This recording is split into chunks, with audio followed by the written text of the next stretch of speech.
Lo tenemos ya por acá invitado al diputado Oscar de los Santos. ¿Cómo le va, flaco? ¿Anda bien? ¿Cómo anda, Víctor Hugo? ¿Qué dice? Ahí andamos. ¿Cómo lo ha tratado la política en estos... ¿Cómo está el panorama? ¿Se postergó un poco el plenario? ¿No va a haber candidato? Se postergó para noviembre. Lo planteó ahí el MPP y se acordó por unanimidad en el secretariado. ¿Y por cuál Hoy es? se va a estar tratando en la mesa, supongo. Ujú. Porque se estará esperando si hay si se presenta algún otro nombre. Pero igualmente, por ahora, ¿iban a salir en este plenario ya? No.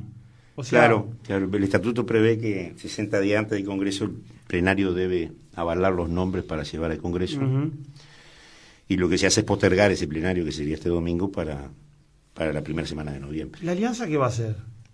Va a respaldar a Daniel Martínez. Ajá, ¿está resuelto ya? Lo tomamos en el plenario nacional el sábado pasado. Ajá.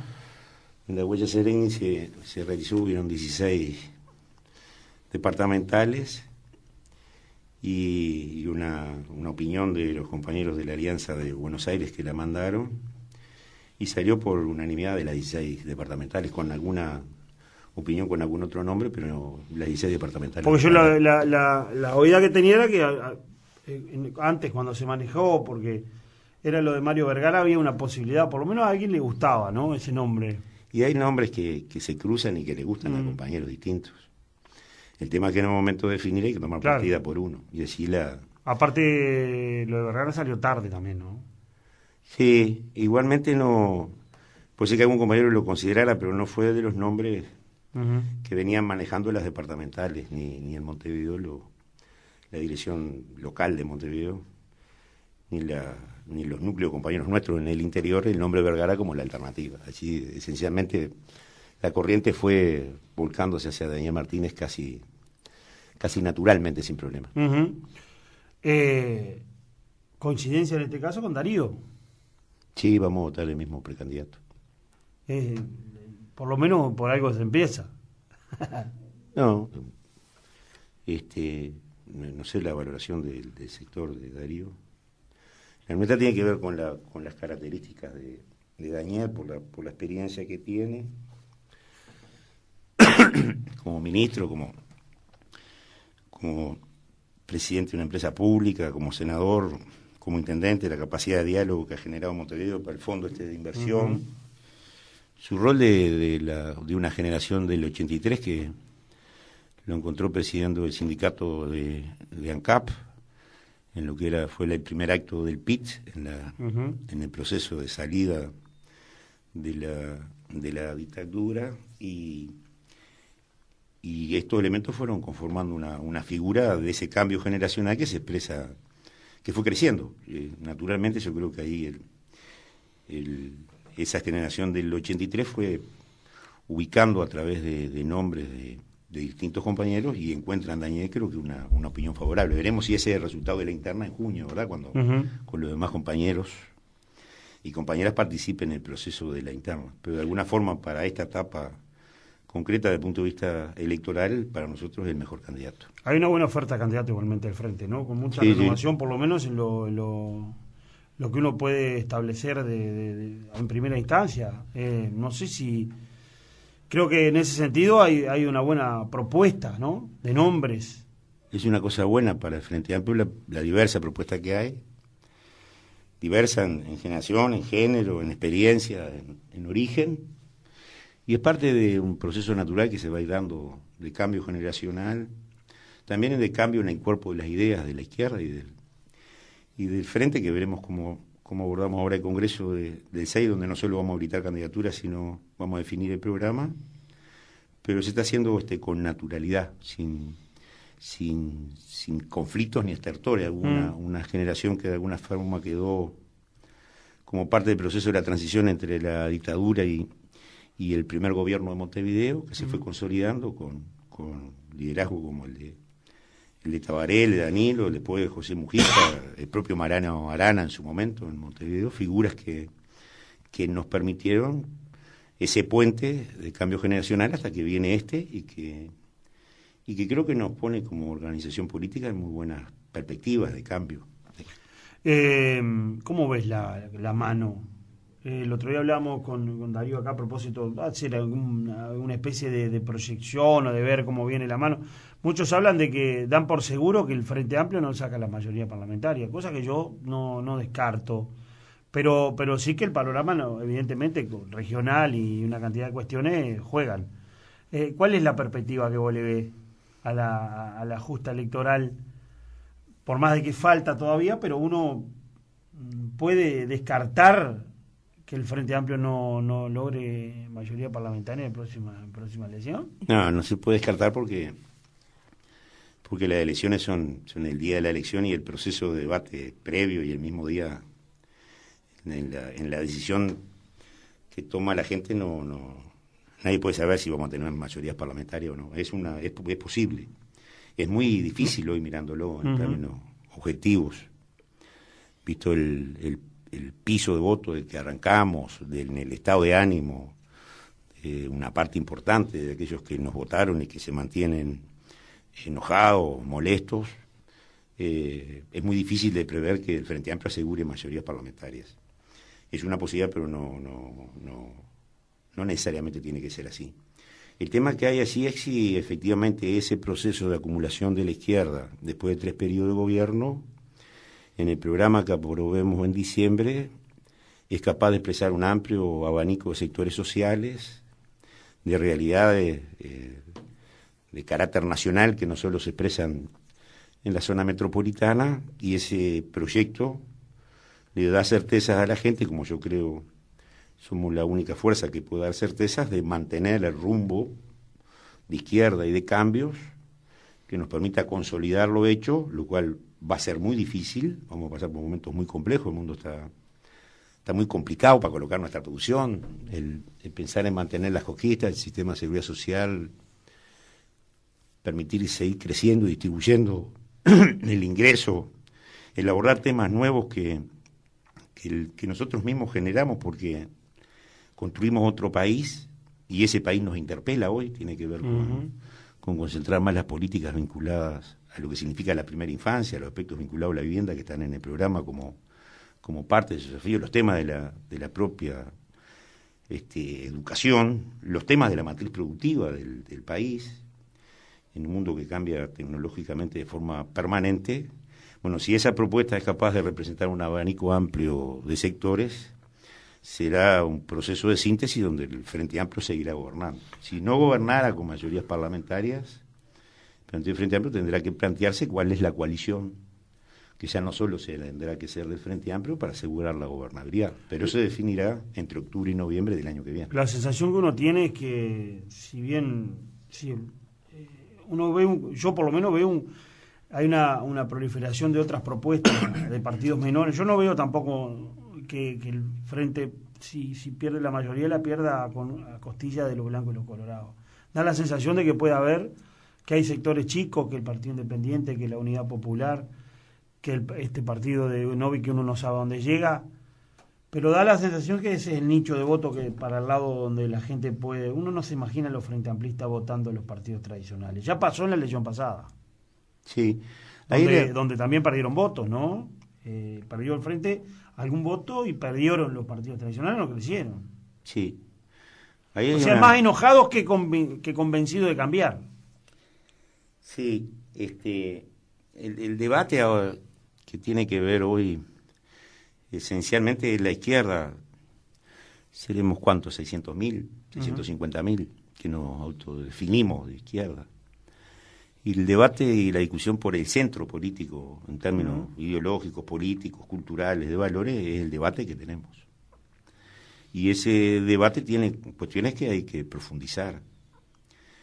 Tiene que ver con la profundización de ese debate porque hay sectores que logramos que en los gobiernos de Frente Amplio, y fruto también de su mérito y su trabajo, ¿no? Porque quien evolucionó socialmente fue porque trabajó, estudió, se rompió el alma.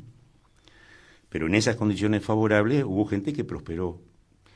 Y ese nivel de avance desde el punto de vista social, consolidar a ese sector es muy importante para el resto de la economía, también para el resto de los valores en términos de valores culturales, democráticos, de convivencia. Pero también es una dificultad la relación de la izquierda esencialmente con los sectores de las capas medias. y el riesgo que en definitiva aquellos que prosperaron, el objetivo central sea resolver su propio problema. Si yo estoy mejor, quiero seguir mejorando, lo cual es legítimo. ¿Y cuáles son los niveles que el proyecto de desarrollo del país nos permite, sin dejar para atrás a otros sectores, ¿no? Porque en el marco de la distribución del ingreso depende esencialmente de otro aspecto que estará en debate en el propio programa, tiene que ver con la inserción internacional. Si el país no logra colocar su producción, el mercado interno es insuficiente para mantener lo que significa esas conquistas. Y el ampliar esas posibilidades de consolidar a ese sector, que no retorne a los niveles de pobreza, que se mantenga en ese sector medio, también hay un debate vinculado a la solidaridad de aquellos sectores que en el marco de sus legítimas aspiraciones tendrán que empezar en otros que tienen derecho a subir y ascender socialmente y que hoy no están. Y estamos hablando esencialmente allí de un sector que aún vive en la pobreza y donde más se reproduce, que esencialmente los niños y niñas que nacen en hogares pobres. El otro día, hablando con el Boca Andrade, me planteaba de que, por ejemplo, se da la situación de gurises en lo cual el sistema de salud invierte 30, 40 mil dólares en CTI para salvar a ese niño que nace en un lugar vulnerable, pero después si el niño vuelve a un lugar donde la vivienda es de lata o revestida de nylon, las condiciones en las cuales se desarrolla no es la misma. Si la pregunta del proyecto del Frente Amplio, junto con satisfacer la necesidad de consolidar aquel que evolucionó, si el debate cultural no lo damos por los que aún no llegan y que necesitamos que lleguen, ¿es viable el país en términos de perspectiva? Yo creo que hay un debate ahí de fondo, en términos estructurales. Y eso tiene que ver desde el punto de vista de la distribución del ingreso, las prioridades de la inversión en un próximo periodo, poner arriba de la mesa algunos temas que están vinculados desde el 6% de la educación como meta, ¿verdad? O si parte de la educación es también proteger al niño a través no solo del centro CAIF, sino de una vivienda digna, ¿verdad? El MPP está planteando modificaciones del plan económico, o por lo menos da la sensación que quiere algún cambio allí. Sí, yo he visto los titulares, desconozco cuál es la propuesta, ¿verdad? Lo que es cierto que debemos precisar... ¿Y hay que cambiar ahí? Sí, pero precisemos primero que el programa del Frente Amplio que se acaba de publicar y que vamos a discutir en el Congreso contó con la participación de los sectores, de los delegados a lo largo y ancho del país, de cientos de compañeros. Y así hay un primer documento, ¿verdad? Todos los documentos son bienvenidos. Lo que hay que ver si ese documento es en el marco de la búsqueda de un acuerdo que oriente ese acuerdo del 6 de diciembre, o del primero cuando reunamos el Congreso. Lo que quiero plantear es que desconozco cuál es la alternativa que plantea el MP. Vi los titulares. Y la otra cuestión ahí es si el permanentemente repetir que tenemos que cambiar la matriz productiva, una cuestión que no hay nadie que lo niegue. Nosotros tenemos una base esencialmente agraria que ha permitido en distintos momentos financiar otro tipo de desarrollos vinculados a la industria del siglo pasado en adelante. Y un rol del Estado que también la izquierda lo pone arriba de la mesa en la generación de bienes y servicios a través de sus empresas públicas y de herramientas de distribución. El promover a la pequeña y mediana empresa es parte de un desafío cuando uno necesita más inversión extranjera o privada, ¿verdad? Nacional. Y la pequeña y mediana empresa es parte de un soporte de capacidad de gestión de unidades productivas que debemos preservar y que hoy muchas están en tela de juicio para que en un nuevo envión del mercado internacional nos permita distribuir y generar valor agregado. Ahora, eso de la enunciación a la concreción es un camino muy complejo de recorrer, porque la matriz productiva, la escala de producción del Uruguay, en esta situación entre Argentina, Brasil y Paraguay, nosotros podemos participar de cadenas de valor, ¿verdad? Lo que es impensable que podamos cambiar la matriz productiva que no esté vinculada a la agropecuaria de alguna forma, ¿no? Podremos agregarle más valor a la leche en polvo si se pone vitamina y si hace un proceso de industrialización que va dirigido a un segmento X, o la trazabilidad de la carne como se está haciendo. Pero no me imagino el proceso de un país con las fábricas características de cuando yo nací en el 60, ¿no? No podemos volver atrás. Y aparte, lo que uno le da la sensación en ese aspecto también es que el campo, que tiene un poder muy importante, y creo que lo demuestra cada vez que puede, también tiene una barrera contra cualquier otra propuesta. Por ejemplo, pasó con el tema de la minería de la Tirí, donde se manifestaron cuando se apareció la posibilidad del petróleo también ya habían surgido voces, es decir, hay un poder allí que también es muy difícil de romper, porque dividir la posibilidad de producir con otros rubros, la minería es muy poderosa, si se pudiera llegar a eso sería bestial, pero digo, da la sensación que hay que romper una barrera ahí que también no es fácil. No es fácil. Sí, sí, ahí Porque cada proyecto que aparece la negativa, inmediata, prácticamente, ¿no? Bueno, es parte del nuevo pacto político, que hay que buscar, ¿no? Porque no cabe duda que si todos los sondeos nos permitieron encontrar petróleo y el hierro cuando estaba en el precio más alto, que era el momento de sacarlo, no se logró consolidar a la tiría. Si bien nos enteramos que China venía acumulando hierro, porque el precio subía, entre otras cosas, por eso, y después que acumuló y tuvo reserva de hierro, el precio bajó. Así se mueven los mercados, ¿no? Uno no lo define cuando lo produce, ¿no?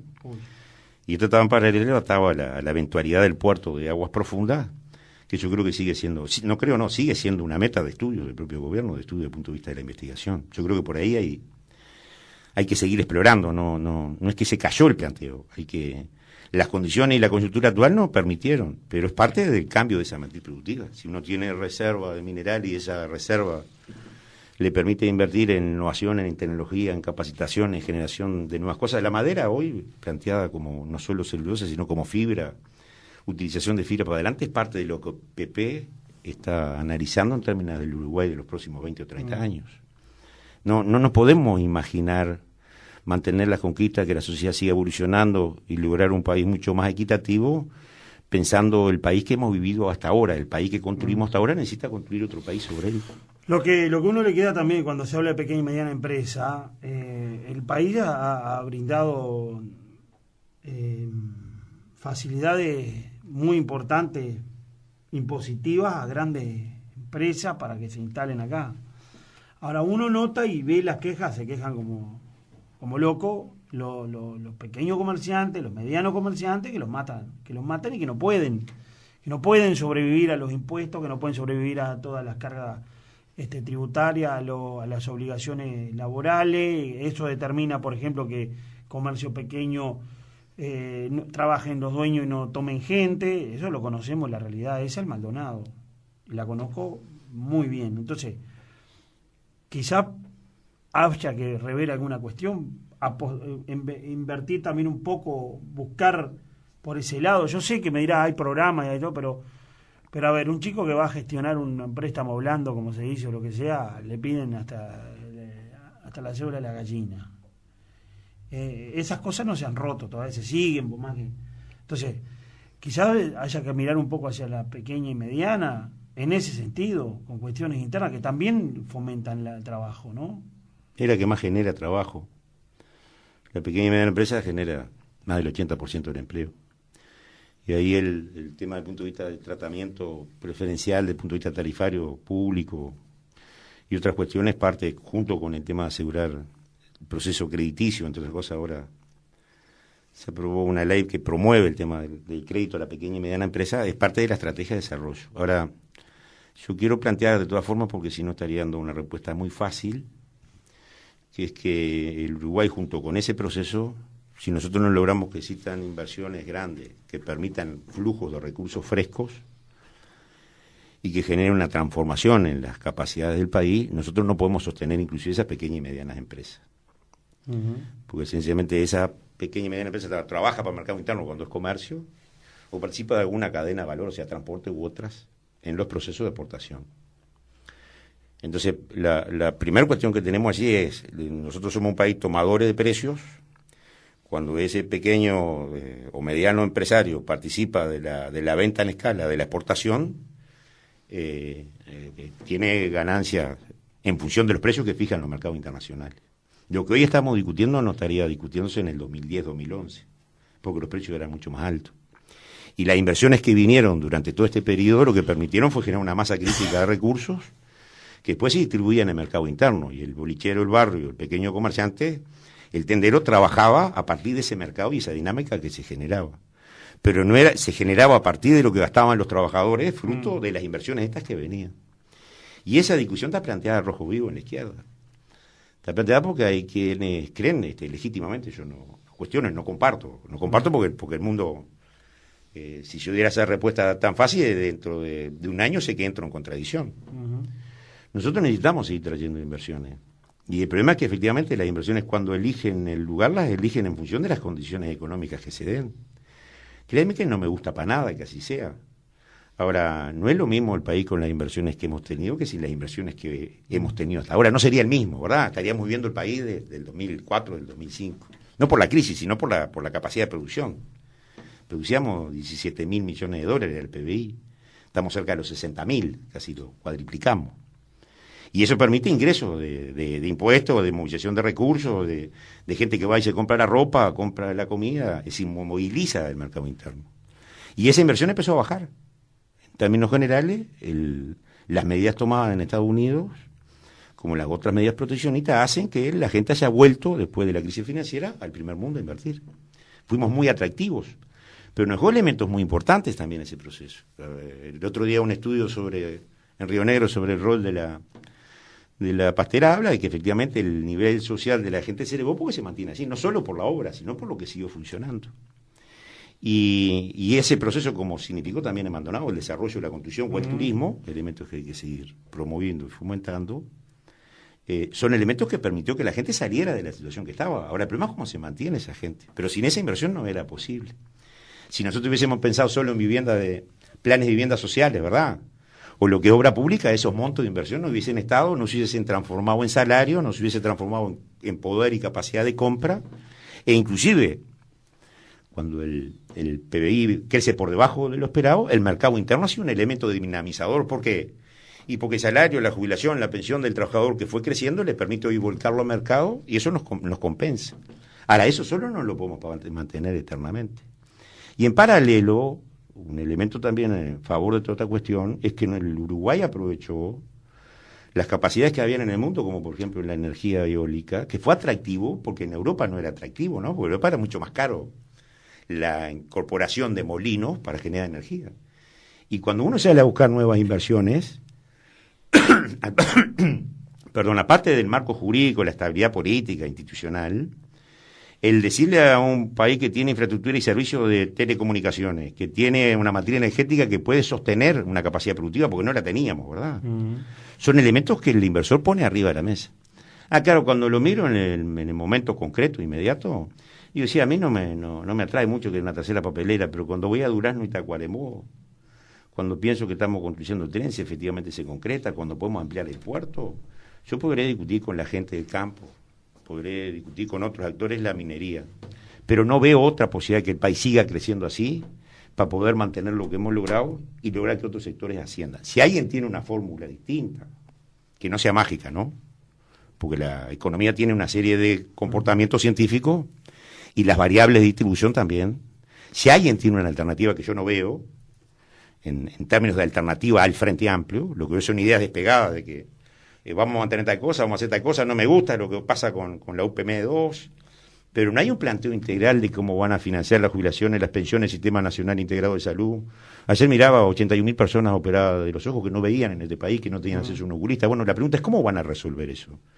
Y ahí hay una línea al medio con la derecha, que ese abanico opositor del que hablábamos, que reúne a la derecha y al centro político, difícilmente se pondrá de acuerdo. Se podrá poner de acuerdo para desplazar al Frente Amplio, algunos porque tienen claro interés de que nos vayamos, ya claro, lo dicen, claro. Ya no los partidos solo, ¿no? Algunas cámaras empresariales. Pero ya para gobernar ya es complicado. Transformar el país, avanzar en las transformaciones del país, si no hay un acuerdo programático básico, es imposible. Pero no solo político, ¿no? Porque puedes tener mayoría en el Parlamento. El problema es si los actores sociales se sienten representados por esas medidas que se tomen. Y yo creo que lo que uno está viendo en el entorno y en la región es que todo ese proceso que se fue acumulando se hizo pedazos, se desgranó, y hoy los sectores que están padeciendo los momentos más duros de la crisis, de los ajustes, son los sectores populares y los sectores de ingreso medio, ¿verdad? Aquellos que lo habían logrado prosperar, que sus hijos en la universidad, que tenían derecho a trabajar.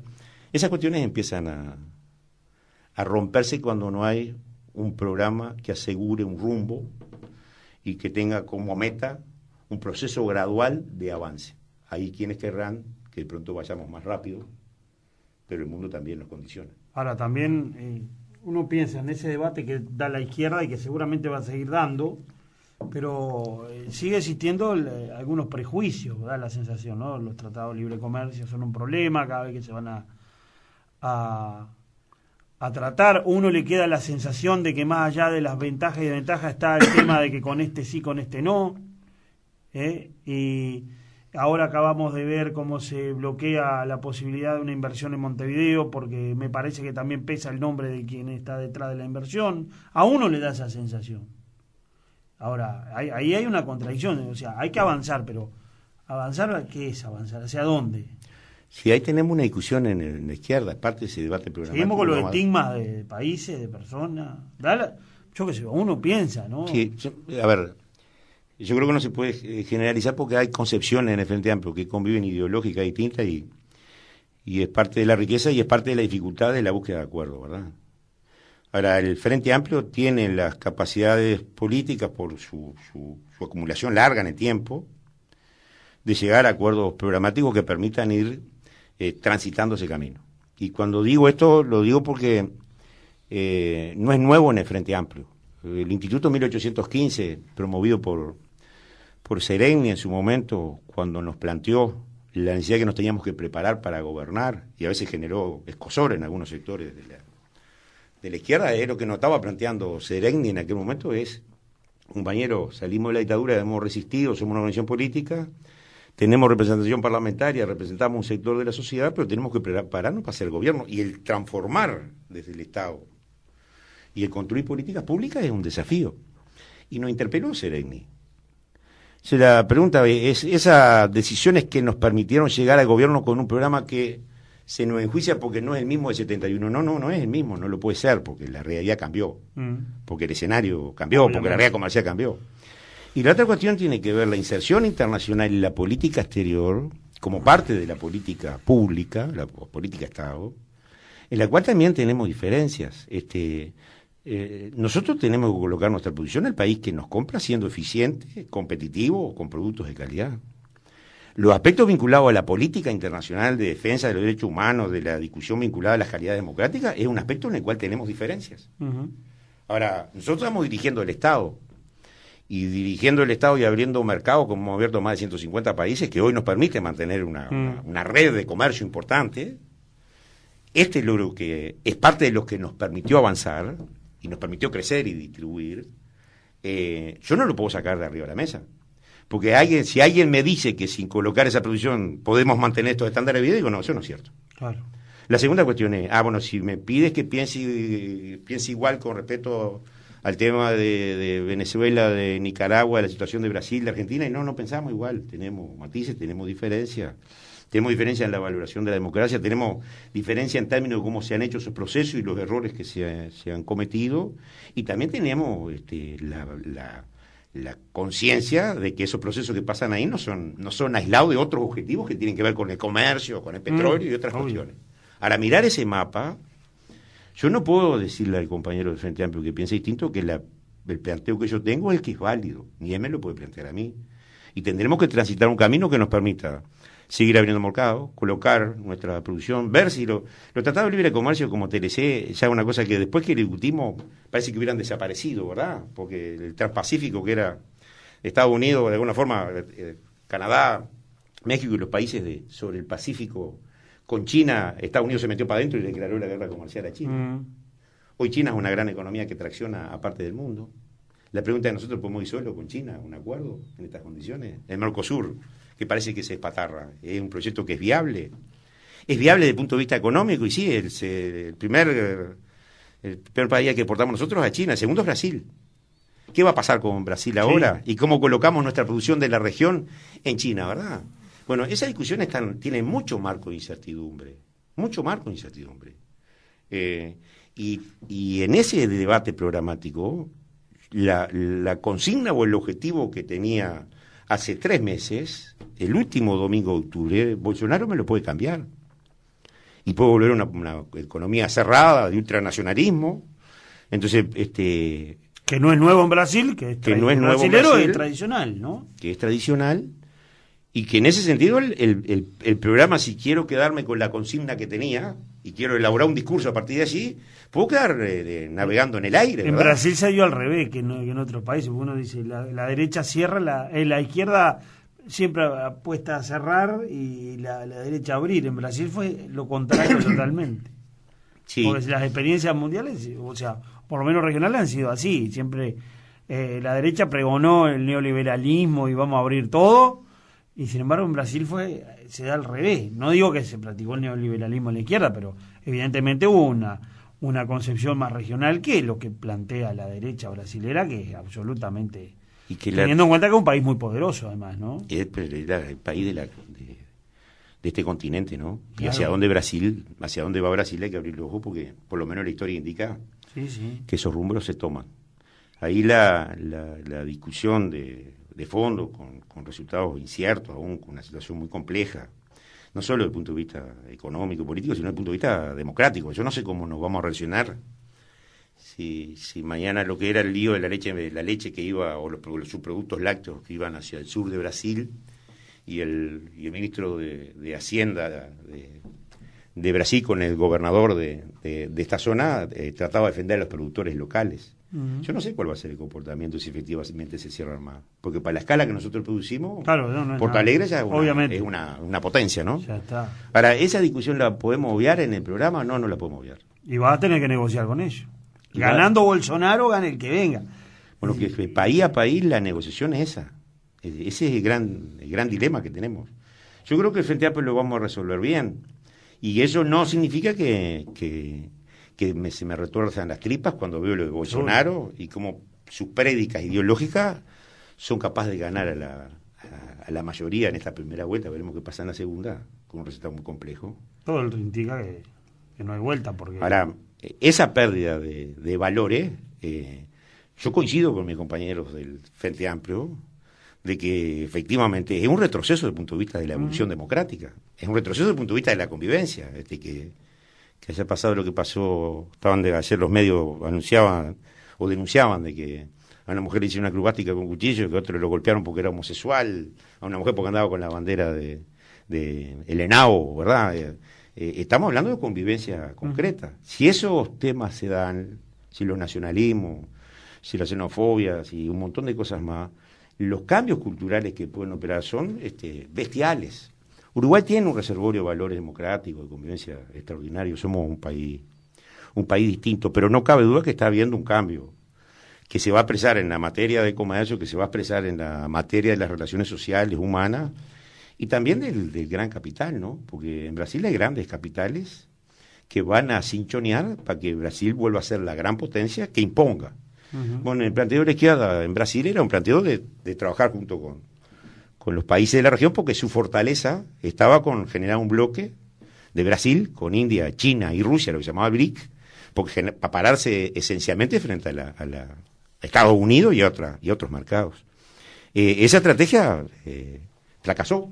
Uh-huh. Una iniciativa que llevó adelante Lula con Alternativa y con muy buen éxito, y fracasó porque cambió la correlación de fuerza en Brasil y en América Latina.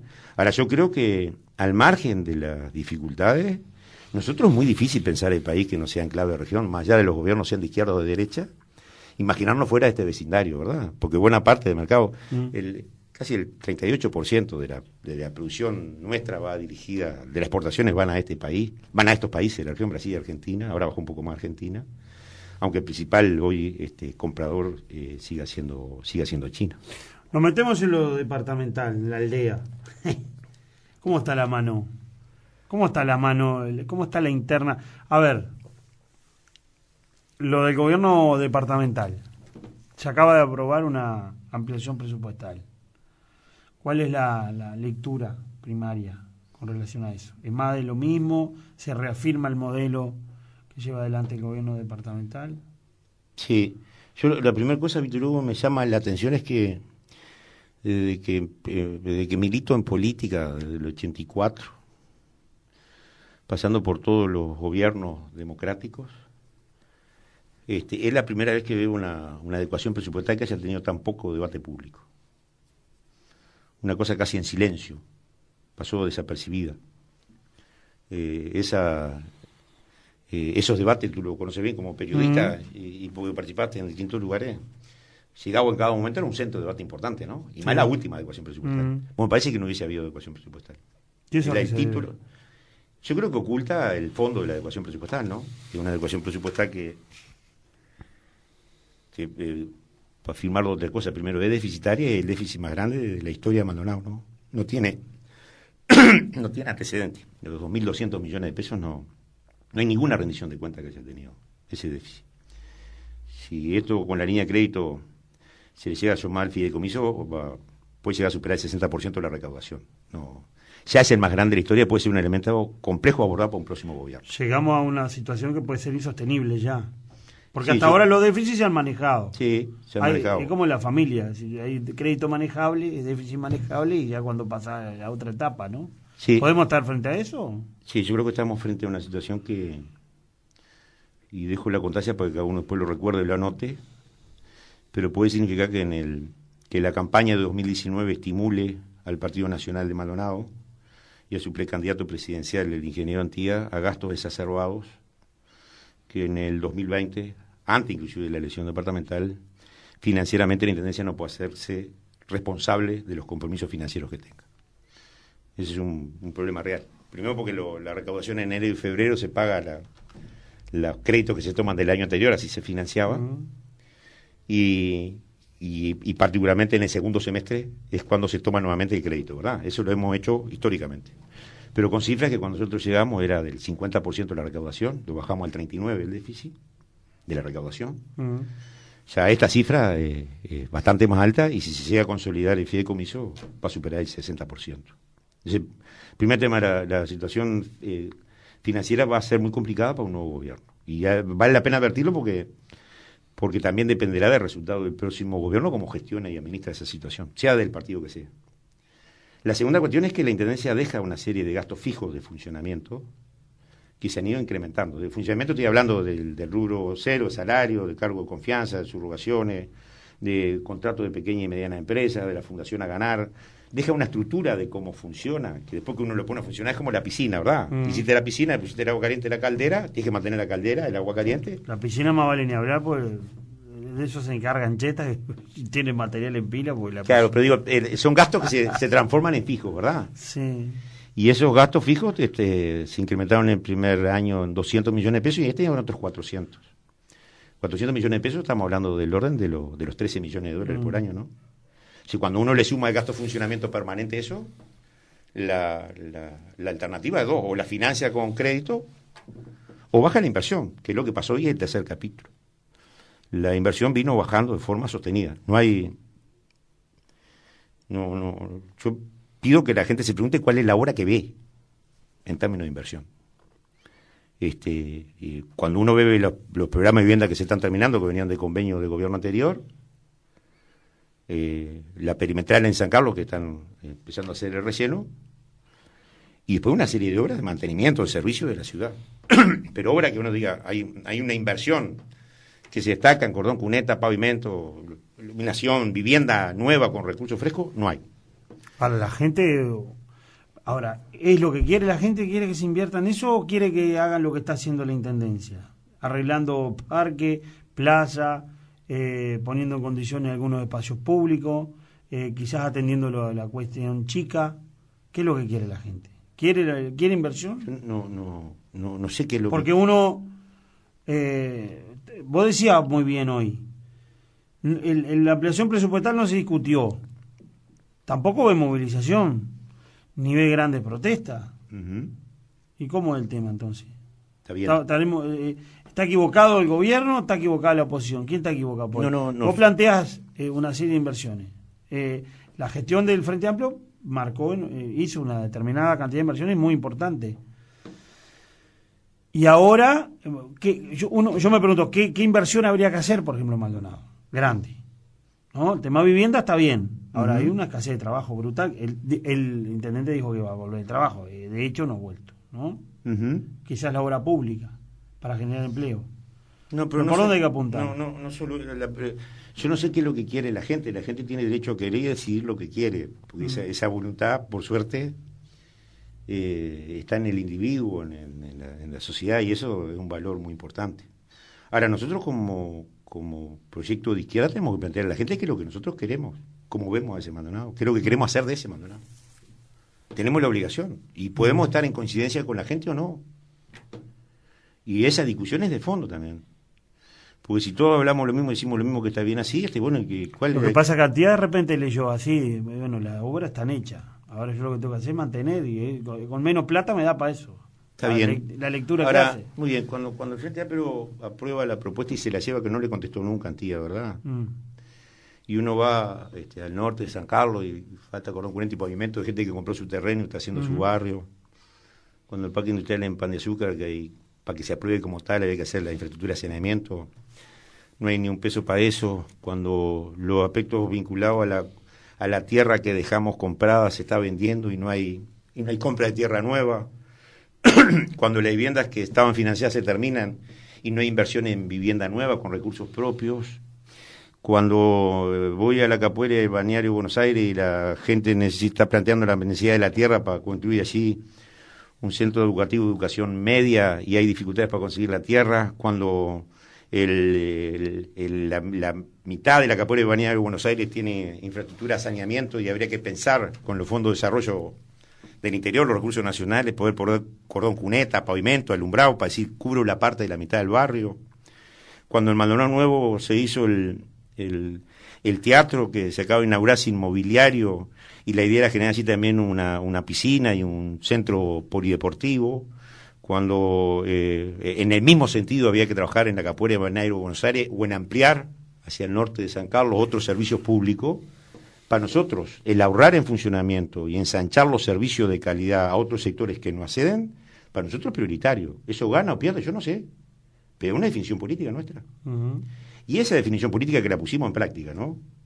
Porque no es lo que vamos a plantear sobre una promesa fácil. Fue lo que hicimos, cambiamos la realidad de Cerro Pelado, generamos un mecanismo para la gente refinanciar la vivienda, porque fueron ciudadanos, hicimos la piscina, el polideportivo, hubo centros educativos que se construyeron. Ese proceso que tendría que ir un teatro también así, porque tiene derecho a ir al teatro los que vivimos en el centro de la ciudad, como tienen derecho los que están en la zona de afuera de la ciudad. Es construir ciudad, es construir servicios, es construir hábitat, es apostar a la convivencia en los espacios públicos que dejará el gobierno cuando lo termine, en la capacidad de buscar lugares de encuentro en términos de qué tipo de ciudad queremos. En el término de lo que le significa a un trabajador pagar 120 pesos de boleto para ir a trabajar. Bueno, tenemos dos visiones de cómo se invierte. Ellos invierten en función de una estructura de funcionamiento montado en una serie de pequeñas y medianas empresas para mantener la ciudad, que crece ese gasto y que no lo pueden sostener en el tiempo, por eso el déficit va a crecer y puede ser inabordable. Y para nosotros el mantener los niveles de la calidad de los servicios como los teníamos, ¿no? Porque los niveles de nuestra aprobación en limpieza, en higiene, en barrido manual, en alumbrado eran buenos. Claro, si le meto más plata, le meto más recolección, va a ser más bueno, ¿cuánto? 8 puntos más. Pero ¿cuántas viviendas no construimos? ¿Cuánta gente hoy anda sin poder andar en una calle limpia? ¿O cuántos gurises podrían estar conviviendo en un polideportivo o en un centro cultural? Bueno, esas son las definiciones que la izquierda aplicó en el gobierno y que yo creo que debe ir a un acuerdo con actores sociales que permitan transmitir esa perspectiva. Y la gente resolverá después si lo que quiere es vivir en esa ciudad con el cordón pintado, la florcita, que tiene legítimo derecho, o también mira al resto, ¿verdad? Como yo hablaba hoy de los sectores medios y la solidaridad, lo que tenemos que mirar es si yo quiero, porque vivo bien, pues yo vivo en San Carlos, en la calle Solera, 4 cuadras de la plaza, la calle está limpita, estaban antes ya, ¿no? Después que habíamos contenerizado, porque esta licitación que se amplió, que desconozco cuál es el valor de la ampliación de la licitación, porque el silencio en la línea es enorme, ¿no? La contenerización de Maldonado lo hizo el Frente Amplio. El departamento de Maldonado tenía contenedores en algunas partes de Maldonado y Punta del Este. El cambio de la luminaria LED y el ahorro de energía lo hizo el Frente Amplio. Las infraestructuras que hoy existen las planteó el Frente Amplio. Y mantener esa obra hecha, como tú decías, bueno, mantengo la obra, ¿ya mantiene la obra? Sí, mantiene la obra y una serie de servicios de calidad que equiparó para arriba. Que permitió gente que nosotros sacábamos la basura para afuera en la calle, ¿verdad? Y en los barrios había un cajoncito de varillas ahí, colgado para que no llegaran los perros. Sí. Eso no existe más. Bueno, eso lo hicimos. Mantener eso, que está muy bien. Yo quiero saber cuánto cuesta ahora y por qué es que cuesta, cuánto cuesta y por qué, pues no se ha demostrado. Pues yo creo que también ahí hay para ahorrar. Pero hay para ahorrar en términos de que... Y bueno, porque capaz que tengo que pensar que ya el camión, ese recolector de residuos, tiene que ir a un barrio que tiene que tener cordón, cuneta y pavimento, y capaz que en ese barrio los gurises metemos un CAIR, tiene una escuela, un liceo, y a su vez, en el lugar tenés un polideportivo, tenés un centro cultural, o tenés una piscina, porque la pregunta es... Yo prefiero mantener una estructura esa funcionando, pero que me permita incluir, y no mantener solo la foto de Ciudad Linda, porque esa Ciudad Linda después adentro vive otra gente. Y bueno, si la gente no quiere eso, lo definirá en mayo de 2020, no sé si lo va a querer o no, pero creo que la izquierda tiene un elemento diferenciador desde el punto de vista programático y tiene una práctica de 10 años de gobierno que demostró que así invertía, ¿no? Tengo entendido que hay encuestas que usted está manejando donde el panorama, por lo menos electoral, no aparece muy halagüeño en Maldonado. Para nada. ¿O no le queda esa sensación? Entonces, ¿cómo lee esa cuestión? ¿A qué se debe? ¿Cuál es la evaluación que se hace? ¿A qué se debe esa situación electoral de hoy? ¿Solamente a la situación interna del frente? ¿O hay en la gestión también diferencias que la gente aprecia o ve o no sé? Sí, la encuesta nos dan muy mal y hay que asumirlo como tal. Yo creo que, por ejemplo, el debate, la falta de debate de estas cosas es parte de esa situación, ¿no? Yo no me vuelvo a decir, me llama la atención de que no haya habido, frente a este escenario muy complicado, no haya habido un debate más en profundidad de algunos temas. O que frente a la promesa de que arrancaba el trabajo, los medios no le pregunten qué es lo que está pasando al gobierno. Me llama la atención. Hay un debate ahí democrático, porque también la gente tiene que manejar la información. Y yo creo que efectivamente hay un blindaje de este gobierno muy fuerte. Y ahora con lo que se le aprobó para publicidad, que tiene hasta forma discrecional, va a haber un blindaje más fuerte. Y es una forma antidemocrática de resolver una relación. Porque si no, no me puedo explicar el debate, ¿no? Yo no tengo forma de explicar una forma que una noticia en una carátula de un medio aparezca, una noticia, a las 2 horas desaparezca y aparezca inmediatamente la... Ahora, flaco, seamos justos.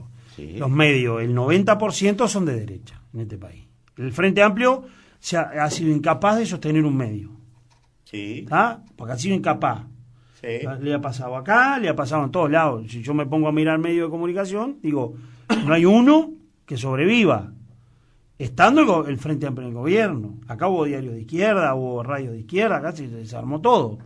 Entonces está bien, vos me lo dirás, no tiene por qué la fuerza política encargarse, no. Yo creo que hay medio, porque hoy se dirá, Antía pone dinero en publicidad, pero yo creo que hay algunos casos que no es necesario ni que ponga dinero, porque podrán poner, hay medios en la capital o a nivel nacional, si nos fijamos, y los medios de derecha juegan para la derecha y punto, y juegan fuerte, operan, y yo no sé cuánto dinero, no creo que sea con plata del gobierno nacional. O sea, en realidad los medios no son, como decía Tarigo, no existe existe la pluralidad, no existe la imparcialidad, la imparcialidad no existe. Entonces, está bien. Pero ahora, ¿cómo encaramos ahí? No, pero yo no tengo una respuesta a cómo encarar los medios porque pero nunca se discutió en la izquierda. Está bien, Víctor Hugo, me declaro absolutamente incompetente para la discusión, entre otras cosas porque tengo una premisa que para mí el problema de la izquierda de no tener medios es pensar que la izquierda tiene que construir medios como los blancos y colorados lo construyeron. Y yo no lo comparto, tengo un problema de acepción. Tengo un problema de acepción. Y en lo que es cierto que el mercado, los medios que andan es cuando tienen respaldo del Estado de las grandes empresas. Sí, obviamente. Si tenemos una dificultad, pero yo no me pida respuesta porque no sé resolver, porque si me dices inclusive que el Frente Amplio debería tener un medio para competir con esos medios, yo diría, tengo duda que compitamos con ese concepto, ¿verdad? Pues entre otras cosas porque la generación de medios es otra cosa, pero allí no habrá acuerdo.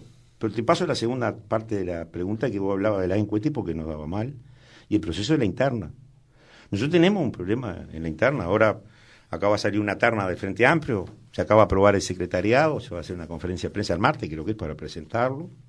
Esperemos que el Frente Amplio reencuentre un proceso de conducción.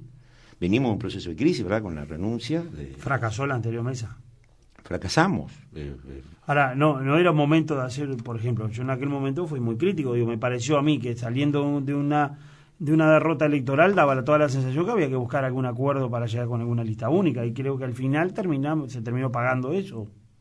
Está bien, pero aparte de tu apreciación, que es legítima, yo no tengo por qué cuestionarla, el Frente Amplio tiene su estatuto y elige su dirección con voto secreto, con afiliación simultánea, y eligió está bien. Una terna, eligió un plenario, una departamental y una mesa. Y ese plenario acaba de definir una etapa de transición que se verá hasta el final del periodo hasta que exista una nueva elección, que se va a dar de la misma forma. Yo prefiero que el Frente Amplio siga eligiendo con voto secreto, y si hay corrientes de opinión y tendencias que se manifiesten, porque para mí esa es la riqueza, entre otras cosas, de tener espacios donde podamos ser representativos cuando expresamos una opinión, ¿verdad? Y el acuerdo logrado de esta terna, en el cual los compañeros que salieron tuvieron mucho que ver, particularmente Eber hizo un gran trabajo ahí, yo creo que nos va a poner en el desafío de orientar la necesidad de la búsqueda de un nuevo acuerdo político. ¿El acuerdo político sobre qué base es? Sobre la base de qué es lo que le vamos a plantear a Maldonado para hacer como Frente Amplio. Hay 4 o 5 temas que debemos tratar. ¿Pero vos sos optimista que pueda haber un acuerdo político con esta realidad que tiene el Frente Amplio Maldonado? Bueno, pero si el Frente Amplio no tiene un acuerdo político programático en esas cosas, no tendrá una propuesta, no tendrá necesidad de ser. Yo creo que existe en Maldonado la necesidad de ser del Frente Amplio. No me imagino un Maldonado sin una presencia importante de alternativa al planteo del Partido Nacional, que es la fuerza dominante, ¿verdad? Y esa alternativa la necesita porque hay sectores sociales que si no se van a sentir representados en esta sociedad. Y esos sectores los representa el Frente Amplio.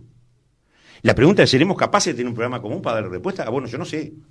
Pero el Frente Amplio nació como eso. Y mira que el Frente Amplio nació en su unidad en el 71, no fue entre flores, ¿eh? Mira que la diferencia en el campo popular, las tácticas, las estrategias eran... ¿Te imaginas lo que era discutir en aquel momento? Claro, pero a uno le da la sensación, yo no lo viví, pero que veníamos de discusiones más bien ideológicas. A uno le da la sensación que hoy la discusión es más bien tienen de personales, cuestiones personales. Pero son ideológicas en el fondo. Tenemos... yo no nunca lo compartí, quiero decir, cuando se planteaba la cuestión de los dos caudillos. Hay problemas políticos y ideológicos de fondo que tienen que ver qué es el Frente Amplio, a los sectores que representamos, y cuál es la posibilidad del pacto común que tenemos que hacer para que esos sectores sean privilegiados. Si no, en definitiva, queda el discurso, mi aspiración a ser candidato, nada más. Bueno, esa es la cruz de los caminos en la próxima elección. En lo nacional primero y después en lo departamental. ¿Seremos o no capaces de tener acuerdo? No sé, Víctor. De eso dependerá el destino de buena parte de la sociedad, de este país y también de Maldonado. La pregunta del acuerdo sobre la base de que uno puede echar al hombro todo lo que pasó, no. Tendremos que cargar con ese bagaje. No va a ser campaña similar a las anteriores. El valor de aquel rol de compañero y de la Fuerza Armada no va a ser la misma. Ya el Frente Amplio no es el mismo. No, eso sería una utopía. Pero que esa coalición de sectores representa a una serie de sectores sociales que no son la prioridad de este gobierno departamental y no son prioridad de la derecha nacional, de eso estoy convencido. Al margen de diferencias que tengamos adentro. Sí. Expresa eso. Claro. Y las diferencias políticas e ideológicas las canalizaremos a través del acuerdo y el programa común que necesitaremos. Si no llegamos a un programa y un acuerdo común, bueno, habrá un retroceso del Frente Amplio, que yo creo que es lo que no está pasando con estos resultados de la encuesta. Obvio. La posición distinta entre la mesa política y la bancada. No hay un acuerdo sobre... Vos decís, el militante cómo sale a la calle, claro. Porque si yo salgo... Ahora, sin embargo, en esta adecuación presupuestal, la bancada del Frente Amplio votó unido. Juntas. La pregunta es, cuando miro eso, digo, está bien, es cierto que tuvimos diferencias, es cierto que tenemos diferencias desde el punto de vista político con respecto a algunos temas estructurales, ¿verdad? Que tenemos que ver cómo lo vamos a resolver. Pero es cierto que cuando vimos esta adecuación presupuestal, cuando el Frente Amplio lo vio, todo el mundo se alineó, ¿no? Esto es impracticable porque todo el mundo empezamos a ver qué es lo que iba a pasar el día después.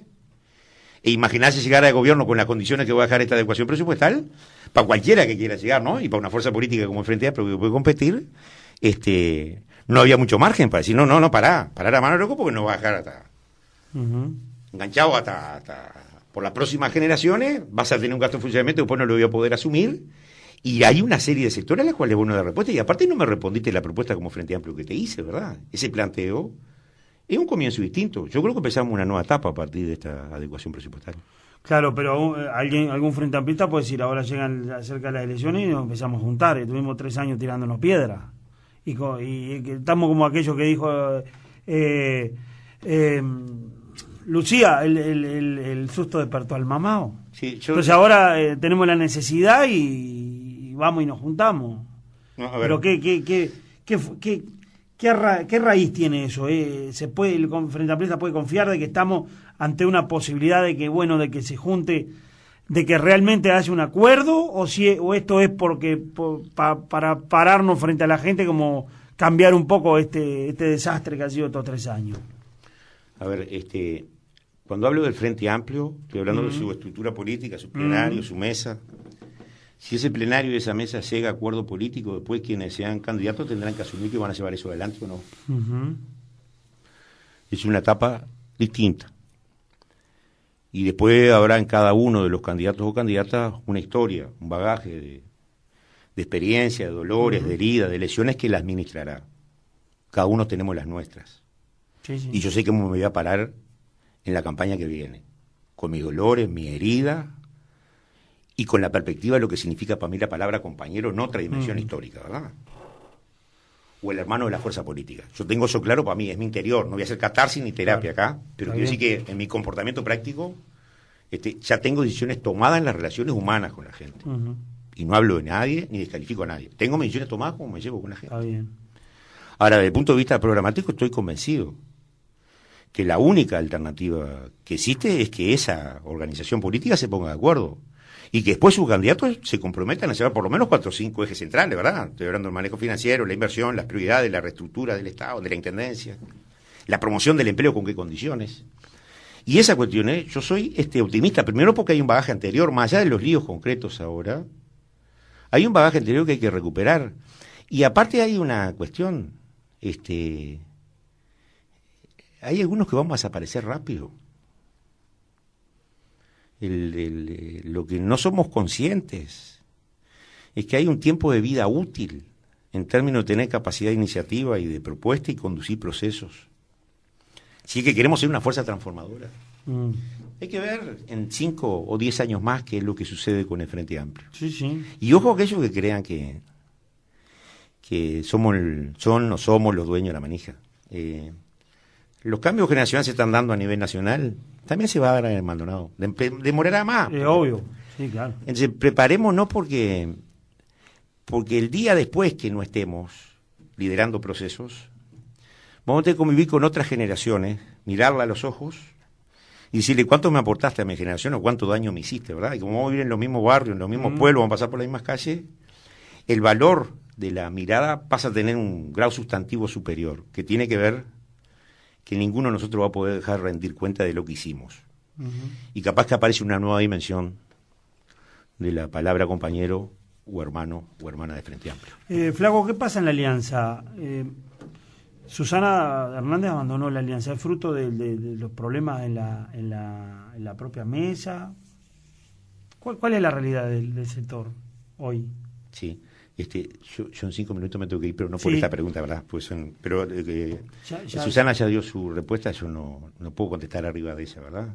Quiero decir que para nosotros, una gran compañía, tuvimos una importante reunión en el secretariado y Susana abrirá su camino con quien ella considera y un sector de la izquierda que lo ve como una alternativa y ojalá le aporte mucho al Frente Amplio, quiero plantear.